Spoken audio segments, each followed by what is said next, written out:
Hi guys! Welcome back to my channel again. So, our today's vlog is our staycation in Balay Angkan dito sa Zambales. So, ayun nga guys, kakarating lang namin and then kung makikita nyo yung lugar is napakalawak and napakaganda. So, ito yung main villa. Yan. So, later on, itutur ko kayo sa loob ng mga room. So, for now, punta muna tayo dito sa kusina or yung magiging kainan namin mamaya. And ito nga, yung ibang mga kasamahan ko guys is nag-prepare na ng makakain namin mamayang gabi. So, habang nagluluto sila guys, itutur ko muna kayo dito sa buong area ng Balay Angkan villas. Nakikita nyo yung tatlong villas na yan, maliit na villa. So, kung 20 packs kayo guys is pwede nyong gamitin. So, dahil 15 lang kami, yung tatlong malalaking room is kasya na sa amin. So, tara guys, puntahan naman natin yung mga kasamahan kong naglalaro doon malapit sa dagat.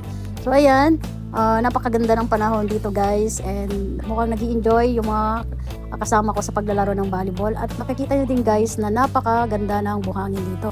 So while waiting for the dinner guys, mag-room tour muna tayo. So ito yung pinaka main villas dito. So malaki dito guys, may TV, tapos parang 8 to 10 persons yung kasya dito sa main villas na to. So meron din TV. And then, next naman guys ay yung second room. So, dito naman is 3 to 4 person yung kasya. And then, tingnan natin yung CR nila guys. Maganda naman siya, malinis. And then, proceed tayo guys sa pangatlong rooms. Ito yon. So, dito is 3 to 4 packs. So, ayan, labas tayo. Makikita nyo.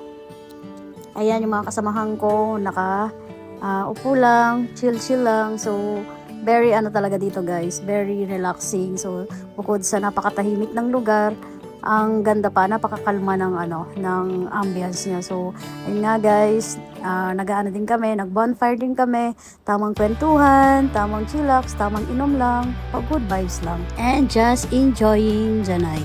So yun lang guys, I hope nag-enjoy kayo. See you next time, bye!